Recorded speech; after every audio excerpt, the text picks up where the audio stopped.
Capítulo 9. Brotes rebeldes contra el porfirismo. Movimientos armados adversos al porfirismo.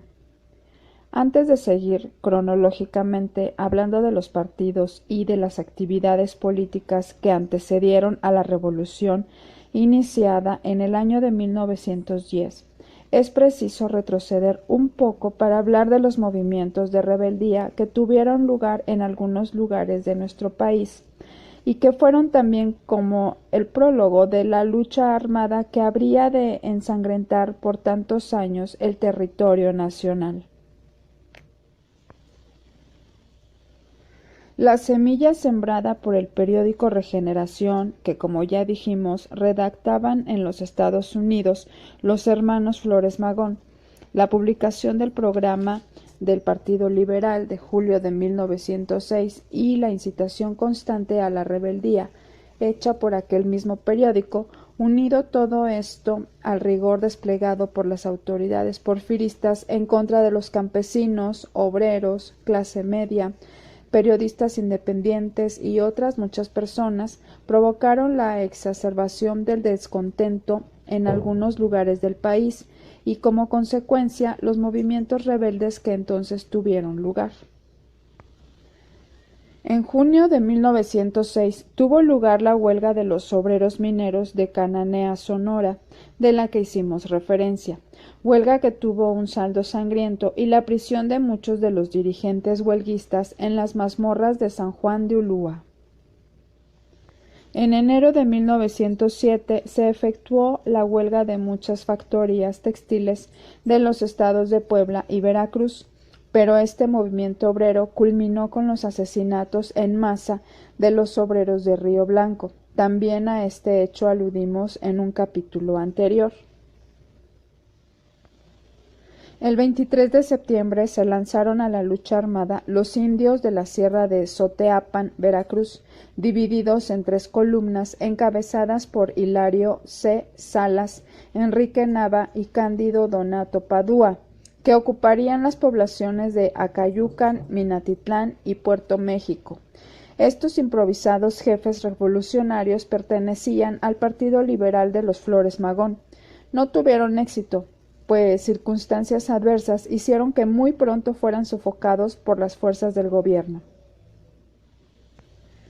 Los días 19 y 20 de octubre del año de 1906 fueron aprehendidos en la frontera norte de nuestro país los periodistas profesor Lauro Aguirre, Juan Saravia, César Canales, Antonio y Villarreal y otros muchos. Todos ellos fueron conducidos desde Chihuahua hasta Veracruz y encerrados en las mazmorras de San Juan de Ulúa. Los periodistas a que nos referimos publicaban desde hacía ya algún tiempo los periódicos Reforma Social, de El Paso, Texas, El Liberal, del Río, Texas, Reforma, Libertad y Justicia y Resurrección.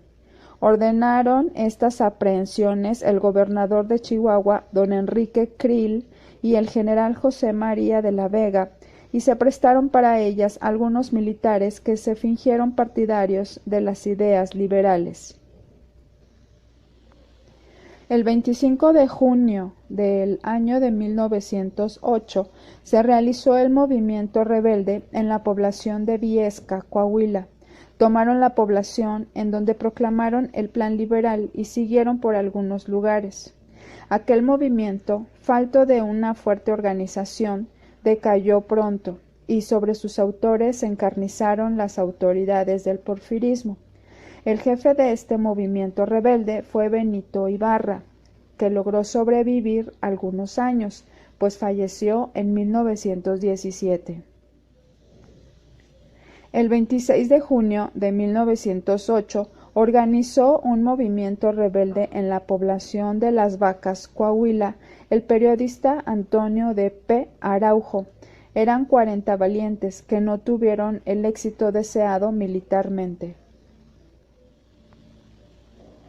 El 1 de julio de 1908, un grupo de revolucionarios atacaron la población de Palomas, Coahuila. estaban capitaneados por Praxedis Guerrero, José Inés Salazar, Enrique Flores Magón y Francisco Manrique. Tampoco tuvieron buen éxito en su empresa estos rebeldes. En esos mismos días, otro grupo intentó atacar el puerto de Matamoros, Tamaulipas. El arribo violento del 9º Batallón frustró este impulso revolucionario.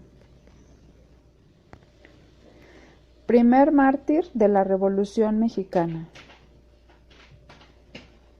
Además de los intentos revolucionarios de que hemos venido hablando, hubo otros 3 que revistieron mayor importancia. El primero de ellos tuvo lugar en el estado de Sinaloa, en donde los ánimos se encontraban bastante caldeados por la lucha política entre redistas y ferrelistas. El despertar democrático del pueblo hizo que se lanzara para sostener la candidatura del periodista José Ferrell en contra de la candidatura del gobierno, que personificaba el capitalista don Diego Redo. Claro está que, no obstante declararse palmariamente la voluntad del pueblo en favor de Ferrell, resultó triunfante el señor Redo, y el pueblo manifestó su descontento, pero no su desilusión, pues un hombre valiente resolvió lanzarse a la lucha armada, en un momento de supremo heroísmo, pues bien sabía que la muerte era lo que le esperaba, aun cuando su grito de rebeldía fuera escuchado y secundado en otros lugares. Este hombre valiente fue Gabriel Leiva Solano, quien el día 2 de junio del año de 1910 salió del pueblo de Sinaloa con un puñado de valientes, empezando a recorrer diversas poblaciones para excitar a las gentes a hacer respetar el voto popular. Recorrió los pueblos de Aguacaliente, El Salado, Mazocari, Portugués de Norgazaray, El Veranito y Cabrera de Isunza. En este lugar, Leiva y sus compañeros fueron atacados por una fuerza del gobierno y después de media hora de tiroteo, en el que hubo muertos de una y otra partes, Leiva y los suyos se dirigieron al poblado de San Vicente, en donde un tal Guillermo Peña, que se había mostrado partidario de la revolución, los traicionó, conduciéndolos a un lugar llamado Aguajito de Vainoro, mientras él, es decir Peña, daba parte a las autoridades para que atacaran a Leiva y a los que lo acompañaban. El día 12 de junio fueron atacados. Los insurrectos se defendieron con bravura durante 2 días, no obstante que en ese tiempo no habían tomado ningún alimento. Los valientes rompieron el cerco y solamente permaneció Leiva, quemando sus últimos tiros. Estaba herido desde el combate de Cabrera de Isunza y fue aprehendido y llevado a Sinaloa y puesto en la cárcel. A los 2 días se le sacó de ella y llevado al camino se le asesinó ignominiosamente. Así terminó sus días aquel valiente patriota, primer mártir de nuestra revolución, que regó con su sangre el campo de la democracia. La rebelión en Valladolid, Yucatán. Desde tiempo inmemorial, los indios mayas de la península yucateca han sido objeto de la más despiadada opresión de parte de los hacendados, de los gobernantes y del clero concupisciente que mantiene en la ignorancia y en el fanatismo aquella abnegada e inteligente raza. Varias fueron las rebeliones de los indios mayas desde el siglo XVIII. Recordaremos la famosa de Jacinto Canek y la terrible guerra de castas del siglo XIX. En el mes de junio de 1910, precisamente cuando se desarrollaban los sucesos de Sinaloa que acabamos de referir, también se alzaba en armas en la ciudad de Valladolid, Yucatán, un numeroso grupo de hombres, acaudillados por Miguel R. Ponce y Claudio Alcocer. El movimiento rebelde iba en contra del odiado jefe político Luis Felipe Regil y de los esbirros que constantemente atropellaban al pueblo.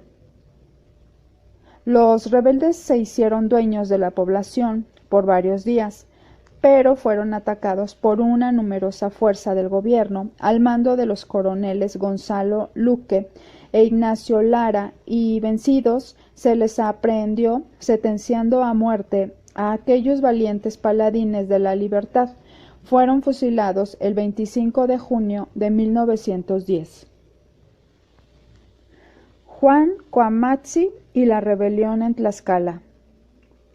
Por todos los rumbos de nuestro país se dejaba sentir un ambiente de rebeldía en contra de la odiosa dictadura porfirista, más odiada por los negros procedimientos de los jefes políticos que en contacto con la clase humilde la hacían objeto de inicuas vejaciones.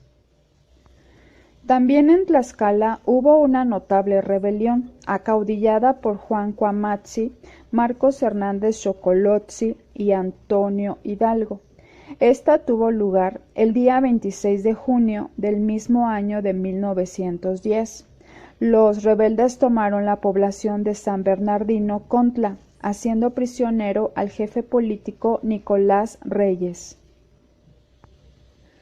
Recorrieron varios lugares en son rebelde, haciendo levantar el ánimo de las gentes, especialmente de los indígenas.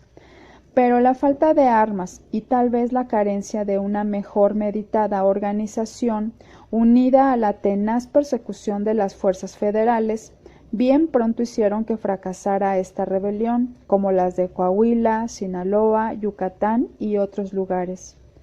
Fue un esfuerzo heroico el de aquellos hombres, que sin más que su valor y la justicia que los amparaba, se resolvieron desafiar a una de las más pujantes dictaduras que ha sufrido el pueblo mexicano.